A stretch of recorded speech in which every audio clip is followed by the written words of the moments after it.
Hey Cindy, so I do have a SIB-R, so I thought I'd make this video and kind of go through it with you so you could look at this at your convenience. After you go through everything, if you have any questions, you can shoot me an email and we can meet up. So this is what the protocol looks like. I'm going to be giving you two of them. You'll need one for the teacher and one for the parent. I usually mark up here, please return to me, whatever room. I usually stick it in an envelope or give an envelope when I send it home to the parent and just mark it, fill this out, stick it back in the envelope and send it in with your child. Or if they're a child who is not coming because of just the virtual learning, if they're just going to stay virtual, then you can just do like a self-addressed one and stick a stamp on it so that they can mail it back. So I'm going to go through this, and if you have any questions, just again send me an email. So this goes through a couple of different domains, and it asks teacher and parent questions about how the student is doing with a variety of skills. So some of the things it goes through are gross motor. These things start off very simply, like sitting without support, pulling yourself into a standing position, standing alone, walking, but then it gets a lot more challenging, things like jumping rope, pounding a nail with a hammer. Obviously, a lot of these skills are not going to apply to our students. That's why we're using this tool.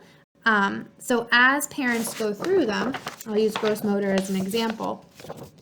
I'm going to try to hold it up nice and close for you to see. They're going to go through and read this, and then they're going to look at the ratings here. And it says different options. So 0 is never or rarely, 1 is does but not very well, 2 is fairly well, and 3 is does very well. The way that I sometimes explain it to teachers is say that if they're doing it but they need hand over hand, then I would probably mark that as a 0 or a 1. If they need reminders, that's definitely going to be a 2. 3 does it all the time by themselves, no help, no prompts. The other areas that it goes through is fine motor, social interaction, adaptive behavior, language expression, meal preparation. So these are things like, can they swallow? Can they feed themselves?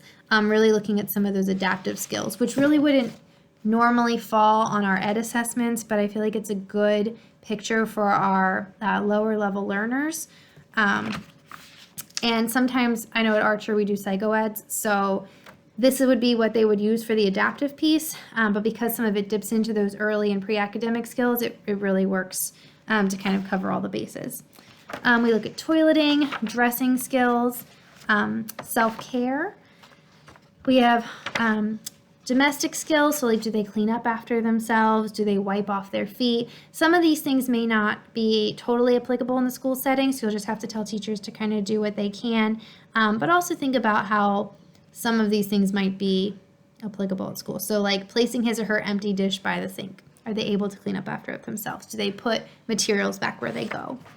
Time and punctuality, things like morning and night, just being aware of what time of day it is. This also looks at some early academic skills like pointing to numbers, 1 through 5, 1 through 12. They fall under that time and punctuality because when we think about a clock. But this will be some of those places that you'll really be able to pull some of those pre-academic skills from. And also looks at money skills, work skills, and home and community skills. So those are things like finding items, like finding toys and objects that are always in the same place, staying in an assigned location. So the teacher can think about when they go out to free play. Do they need to be handheld when they're walking in the hallway? Things like that. The back of the SIB has a bunch of these questions, which I know you can't really see on the video, but when you go through yours after I give it to you, you can kind of explore those. You do not have to do them. I usually mark off a big X so that teachers and parents know not to do them, because sometimes really excited parents will go through and they'll answer everything. So to kind of go back, after they complete them and give them back to you, you'll need to score it. So when you look up here and they've marked it as a 0, a 1, or a 2, or a 3, so the never, the does not well, does fairly well. So you look here, and in those columns, say that they said they bubbled in the bubbles a couple of times on the 1s. You're going to count each of the bubbles in the column and then you put that number down here where it says sum A, sum B, and sum C. So you just add them up. And then over here, it's going to ask you what sum A was, so you just copy that over. It's going to ask you what's sum B times 2. So if he was able to hold his hands under running water not well, and he got a score of 1, and same thing with placing a toothbrush in his mouth and moving it. So he only has 2 bubbles there. You would go down, obviously sum B is 2, but then when you get to sum B here, you write 4 because it's 2 times 2. Same thing with C, but it's multiplied by 3. So you're going to count up all the bubbles in C, which is column 3. So say that they had 5. You're going to put 5 in sum C, but then you would write 15 over here because it's C times 3. Sounds complicated, but it's super easy. You're just counting, adding, and multiplying. Add up all of these, and then that's your raw score. You're going to do that for each of the areas that you have the parent and teacher complete. In the back of your protocol is what you need to score it. So I find it's really easy to tear this page out, and then I write on the top if it's if it's parent or teacher filling it out. So once you